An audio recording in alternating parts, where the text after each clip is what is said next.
ত্রিপুরের অনুকূলে দেখা যাক। সুপ্রিয় দর্শকবৃন্দ, আমরা নিশ্চয় উপভোগ করছি 2026 সেভেন সেট আজকের মহদীপুর বনাম রসুলপুরের খেলা। দেখা যাক সেই ফুটবল মানেই খেলা, খেলা জমে উঠেছে। সেই খেলায় যেহেতু ছোটবারের খেলা, এই খেলায় গোল দিতে হলে ছোট্ট করে নিচু করে সে মারতে হবে ফুটবলকে। দেখা যাক, এবং রসুলপুর প্রস্তুত আবারও একটি গোল করার জন্য। দেখা যাক মহদীপুর টানপনের চেষ্টা, বল সামনের দিকে বাড়িয়েছেন এবং দেখা যাক কি হয়, কিন্তু না, স্লো বল, খুবই অত্যন্ত স্লো। মহদীপুর চেষ্টা করছেন, সংগ্রাম করছেন, দেখা যাক গোলকে সহজ করার জন্য, কিন্তু না, বল চলে গেল মাঠের বাইরে। দেখা যাক মহদীপুর আফরান চেষ্টা চালাচ্ছেন সেই গোলটা সহজ করার জন্য। দ্বিতীয়দের খেলায় শুরুতে দেখা যাক সেই মহদীপুর পেয়েছেন সুযোগ, দেখা যাক কিছু করতে পারেন কিনা, এবং চেষ্টা করেছিলেন কিন্তু না, সেখানে কোনো সুযোগ হলো না। দুর্ভাগ্য মহদীপুরের জন্য, যদি সেই শটটা মারতে পারত একটা গোল হলেও হতে পারত। দেখা যাক সুপ্রিয় দর্শকবৃন্দ, আপনারা খেলা উপভোগ করছেন সুন্দর মনোরম নিয়ে। আমরা জানি এক দল হারবে, এক দল জিতবে, এটাই হলো খেলা। সুপ্রিয় দর্শকবৃন্দ, আমরা সে রেফারিকে লক্ষ্য করে দেখছি খেলা।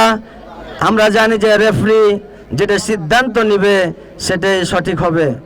প্রিয় দর্শকবৃন্দ, কি কে এসেছেন মহদীপুর, দেখা যাক কাউসার, দেখা যাক, এবং বল চলে গেল সেই গোলকিপারের উপর দিয়ে মাঠের বাইরে। সেই বল রসুলপুরের অনুকূলে, গোল সেই কিক নিচ্ছেন। দেখা যাক আরেকটি গোলের সেই টার্গেটে খেলছেন সেই রসুলপুর, বল মেরেছেন, সম্ভাবনা ছিল কিন্তু বল সামান্য গোলকিপারের বাইরে। আরেকটি সুযোগ এসেছিল সেই রসুলপুরের, এসেছে কর্নার। দেখা যাক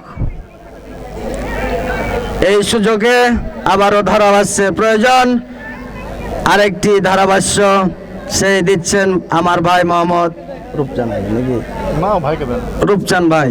দেখা যাক, বলেন সবাই বলুক, টান টান উত্তেজনা।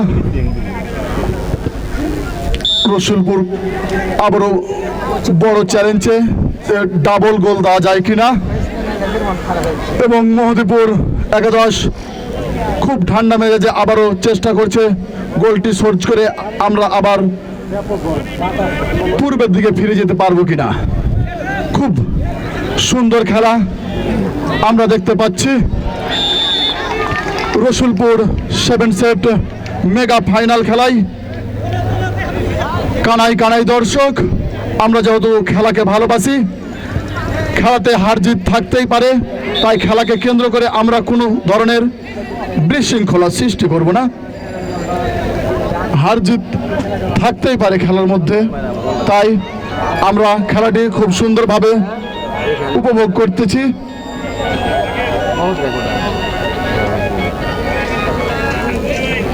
ফাউল, দেখা যাক মহদীপুর একাদশ 10 নম্বর জার্সি কাউসার, কিন্তু না, আবারও আমাদের দক্ষ রেফারিগণ তিনি খুব সুন্দরভাবে খেলাটি পরিচালনা করছেন। তার খেলায় পরিচালনা করার জন্য খুব অক্লান্ত পরিশ্রম চালিয়ে যাচ্ছেন। আর সময়ও বেশি নাই, দ্বিতীয় অধ্যায়ের খেলা চলছে, আর অল্প কিছুক্ষণ আছে, তাই মহদীপুর একাদশ অক্লান্ত চেষ্টা চালিয়ে যাচ্ছে যে গোলটি শোধ করানো যায় কিনা, পরিশোধ করানো যায় কিনা। খুব সুন্দর, দেখা যাক মহদীপুর, কিন্তু না। কানাই কানাই দর্শক, এই ফাইনাল খেলায় আমরা অনেক জায়গায় দেখে থাকি খেলার টুর্নামেন্ট ঠিকই হয়, কিন্তু ফাইনাল খেলাটি উপভোগ করতে পারেন নাই, তাই রসুলপুরের যারা এই কমিটির মধ্যে আছে খেলার টুর্নামেন্টে, তারা অক্লান্ত পরিশ্রমে ফাইনাল খেলাটি উপভোগ করে দিচ্ছেন এবং আমরা যেটিকে এখন বর্তমানে উপভোগ করছি। এই খেলাটি আমরা যেগুলা রাতের আধারে টিভির পর্দায় দেখে থাকি, আজকে সরাসরি দেখতে পাচ্ছি রসুলপুর সরকারি প্রাথমিক বিদ্যালয়ের পিছনে আলহাজ সৌরভ হাজীর আমবাগানে এই খেলাটি দেখতে পাচ্ছি এবং খেলাটি গোটা পৃথিবীর মানুষ যারা ইউটিউব চ্যানেলে দেখেন সবাই দেখতে পাচ্ছেন। খেলাটি সরাসরি সম্প্রচার করা হচ্ছে সোনা মসজিদ টিভি। আপনারা যারা খেলাটি উপভোগ করছেন এবং এখানে এসেছে দেশ বিদেশ থেকে এই খেলাটি উপভোগ করতে পারছে, কিন্তু মনে ভাবছেন যে হয়তো বা আমরাই দেখছি, কিন্তু সেটাও না। খেলাটি গোটা পৃথিবীতে যারা ইউটিউব চ্যানেলে এখন সরাসরি দেখতে চাচ্ছে সবাই দেখতে পাচ্ছে, একবারে সরাসরি লাইভে খেলাটি দেখানো হচ্ছে সোনা মসজিদ টিভি থেকে। সোনা মসজিদ টিভি গোল কর্নার কিক রসুলপুর পশ্চিমপাড়া। আমরা খেলাটি খুব সুন্দরভাবে উপভোগ করছি।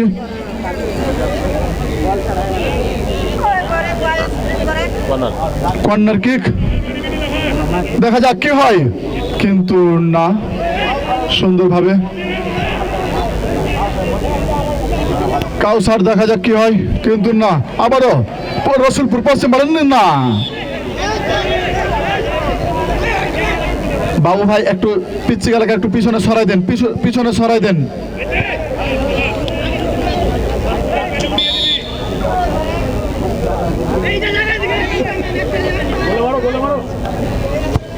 ফাইনাল খেলায় আমাদের ক্যাবিন বক্সে উপস্থিত আছেন যাদের অক্লান্ত পরিশ্রমের মাধ্যমে আমরা এই খেলাগুলো উপভোগ করতে পারছি। আমাদের এখানে আছেন উপস্থিত যারা এক সময় অনেক খেলাধুলা পছন্দ করতেন। মামুন ভাই আছেন, হেলিম ভাই আছেন, সুমন ভাই আছেন। এনারা আগে অনেক খেলাধুলা পছন্দ করতেন এবং যার পায়ের তুলিতে অনেক কিছুই হয়েছে এবং আপনারা যাকে এক নামে চিনেন মেহেদি হাসান, আরও আছেন অপর প্রান্তে সালাউদ্দিন আহমেদ, মোতালিব, বেনজির এবং আরও আছে টিটন মাস্টার ভাই। তাদের অক্লান্ত পরিশ্রমে আজকের এই খেলাটি আপনারা উপভোগ করতে পাচ্ছেন। আমরা খেলাকে চেষ্টা করব অনেক কিছু ভালোবাসার।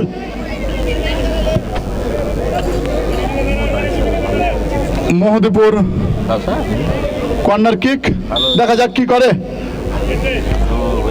কিন্তু না, দেখা যাক, আবারও পশ্চিমপাড়া, কিন্তু না। খুব সুন্দর, আমরা 7 সেট টুর্নামেন্টের ফাইনাল খেলাটি আজকে সরাসরি উপভোগ করছি, কিন্তু আবারও মহদীপুরের হাতে, দেখা যাক, আবারও টান উত্তেজনা, সুন্দর, আবারও মহদীপুর চেষ্টায়, অসীম, দেখা যাক, আবারও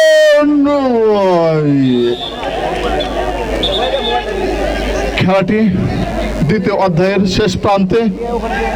ফলাফল রসুলপুর পশ্চিমপাড়া 1, মহদীপুর ফুটবল একাদশ। অসীম অসীমের বেশি হয়েছে তো এটা। অসীম এই যে অসীম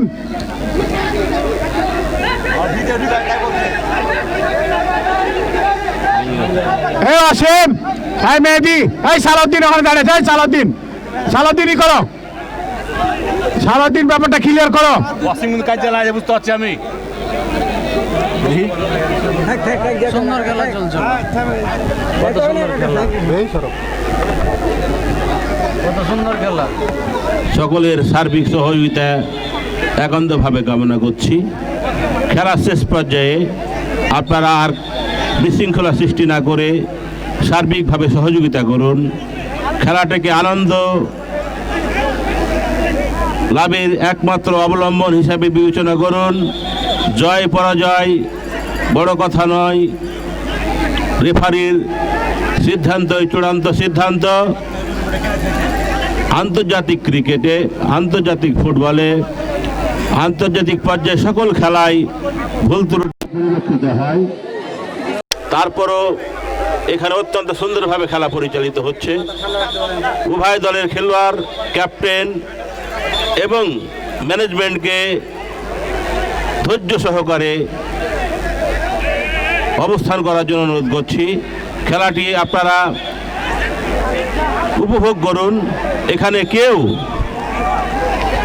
বিতর্কিত পরিবেশ সৃষ্টি করার চেষ্টা করবেন না। সকলে এই খেলাটাকে খেলা হিসেবে নিন। এখানে দুটি দল অংশগ্রহণ করেছেন, একটি দল হারবে, একটি দল জিতবে, এটাই স্বাভাবিক। কিন্তু খেলাকে যদি আমরা বিশৃঙ্খলার মাধ্যমে বিঘ্ন পরিবেশ সৃষ্টি করি, এটি সকলের জন্য লজ্জাস্কর ব্যাপার। আজকের এই খেলা সোনামুহুরী টিভির সৌজন্যে ফেসবুক লাইভ এবং এক্সক্লুসিভ ভিডিও পরিবেশন করা হচ্ছে। ফেসবুকের সৌজন্যে সোনামুহুরী টিভির মাধ্যমে সারা বিশ্বের সকল ফুটবল প্রেমী দর্শকবৃন্দ উপভোগ করছেন।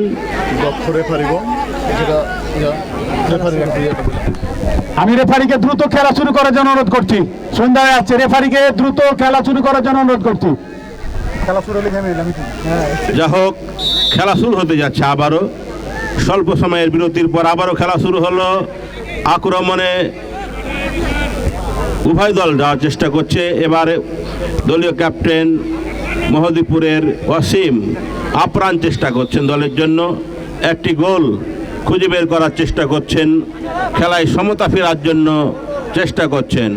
খেলার ফলাফল রসুলপুর পশ্চিম পাড়ায়